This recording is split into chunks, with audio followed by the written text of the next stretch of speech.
This was Dale, the city of golden bells, in the time of Middle-earth, before men came to power and ruined magic forever.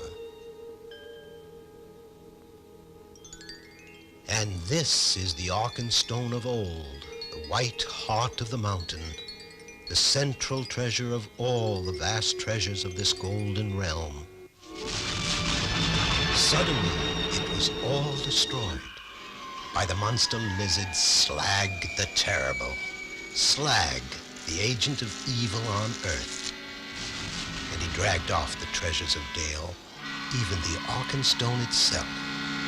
Only 3 survived the flames. A watchman who slept when the dragon came creeping, Torin Oakenshield, general of the now destroyed garrison of Dale, and Princess Mika Milovana, who sadly watched the crumbling ashes of her once golden realm.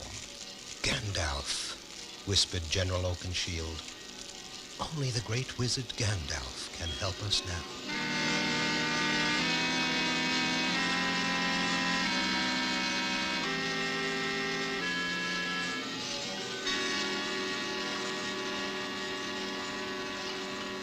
3 ragged and weary survivors of Dale, the burned city of golden bells, came to the lonely tower of Gandalf the Grey.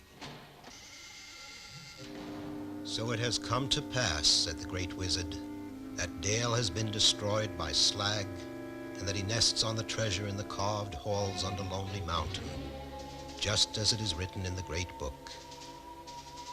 Then it is clear that the time has come, the time of the Hobbit. Far away from all the troubles of dragons and treasure lived a certain Hobbit. Like all hobbits, he lived in a hole in the ground. It was a very comfortable hole, full of everything needed for a cozy, secure life. A far different sort of life than that of his great-great-great-great-grand Hobbit. This settled and satisfied Hobbit was named Bilbo Baggins, and he didn't know that his time had come. All at once they were there, eating his food, shouting for more, filling the air with terrifying words about dragons, fire, stolen gold, and death. I don't know who you are. I don't know what you are all talking about, cried Bilbo Baggins. We are talking about you, said the wizard Gandalf. You are the chosen dragon killer. You shall lead this group over the impassable barricade mountains, through the impenetrable Mirkwood forest, across the poisonous desolation of Slag, to Lonely Mountain itself, wherein the horrid creature lies. You must creep into the deepest great chamber of the old jewel mines of Dale and kill the fire-spitting dragon Slag. A fascinating story, said the small hobbit. And now, if you have all finished your breakfasts, it's been a great pleasure to meet you, and I wish you lots of luck and all speed. But it is written in the prophecies, said General Torin Oakenshield. We cannot go without you. Then don't go at all, shouted Bilbo. Leave that old dragon be. The princess was furious and impatient with all this talk. Mr. Baggins, she shouted, that dragon has killed my father and all of my people. He has burned to ashes my golden land of Dale. Now he sits on our treasures and waits his time to strike other lands, maybe even here. If you are all afraid, then I shall go alone. Bilbo was shocked. He shouted at Gandalf, but this is crazy. She's only a child. You can't let her face this journey, that dragon, alone. Correct, the great wizard agreed. I'm glad you see it at last, dear Bilbo. You can start first thing in the morning.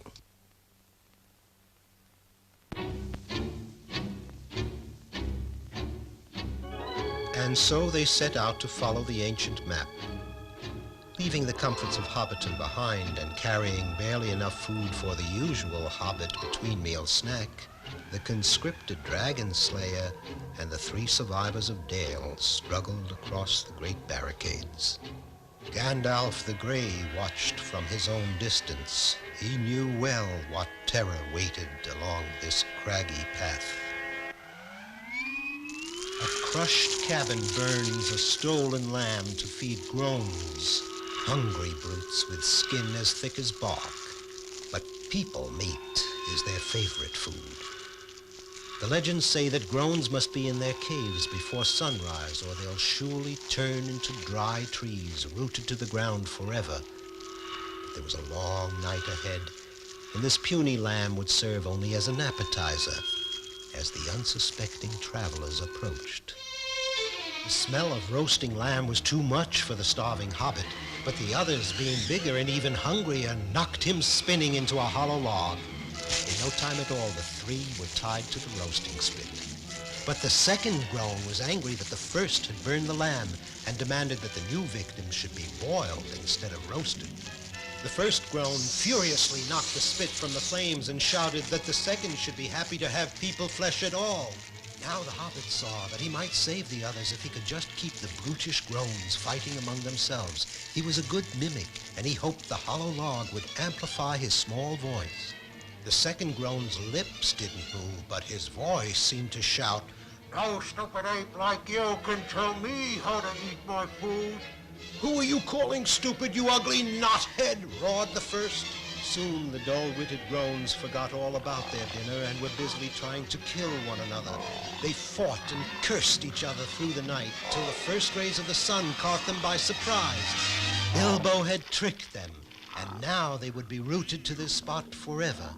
2 less groans and 2 more gnarled dead trees. As they moved forward again across the great barricades, the survivors had a new opinion of their small hobbit dragon slayer. Perhaps he might prove useful after all, thought Torrin Oakenshield. Then, suddenly, Bilbo was gone. Down through a crevasse with a soundless scream as the others trudged on. Down past the chewed rock tunnels of the hateful grablins who kill and eat only for spite. Down to the roots of the mountain. Down to where there is none but gloom. Unremembered years before, a weak and rejected creature found what Gandalf the Grey still seeks, the one ring of power. He had crept into the inky depths to hide it here on this black isle where the hobbit had now fallen, and he had cringed with his ring alone in the dark so long that he could speak only to his miserable self, Gloom. "What horrid little nasty has come to steal our ring, my precious? We must squeeze it till it dies, yes? We durstn't let it take our dearest ring, Gloom."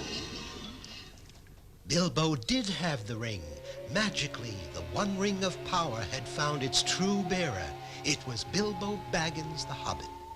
He felt the ring's power, that it might help him against the dragon slag. Bilbo made a mighty leap on his broad hobbit feet, clear to the shore, and darted up the nearest tunnel as fast as he could go. "Curse him and crush him," wailed Gloom. "We must catch the tricksy thief before it reaches the outside." And the wretched thing waddled right past Bilbo, who of course didn't know the way out, but who guessed that Gloom did. And Gloom led him through the only tunnel unknown to the evil grablins and directly into the blessed sunlight. So Bilbo was able to rejoin his companions who had crossed the tops of the mountains, and they faced together the next obstacle on their long journey, Mirkwood Forest. Entering Mirkwood was like plunging into a sea of trees and being unable to come up for air. An eternal, endless forest whose mists were as poisonous as its vegetation. The 4 travelers were starved and exhausted, but they pushed on, compulsively determined to bring themselves to the most hideous danger of all, Lonely Mountain, wherein lay the killer dragon Slag. There he lay, the vast red gold dragon, fast asleep, in this immense hall that once was the jewel mine of Dale. Ironically, Slag had dragged these same jewels from the treasury of the Golden City he destroyed back to the very place of their origin. As Bilbo looked out at this stupendous scene of both beauty and ugliness, his feelings, too, were a swirling mixture of exhilaration and horror.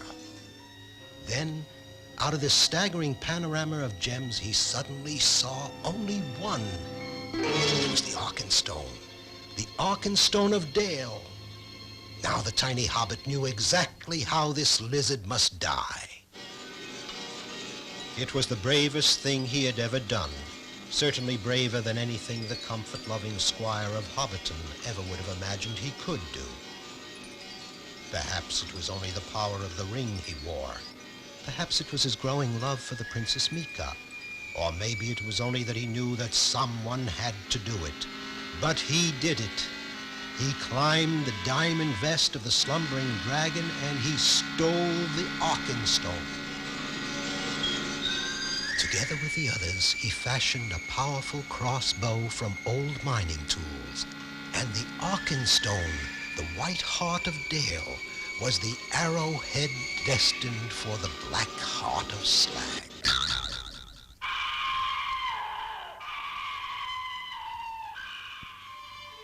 And so he did it, just as Gandalf knew he would. And the city of Golden Bells was built again, and Bilbo and Mika reigned there together. But finally they returned to that quiet, comfortable life in Hobbiton, until the next time that Gandalf the Grey would knock upon the round, green door.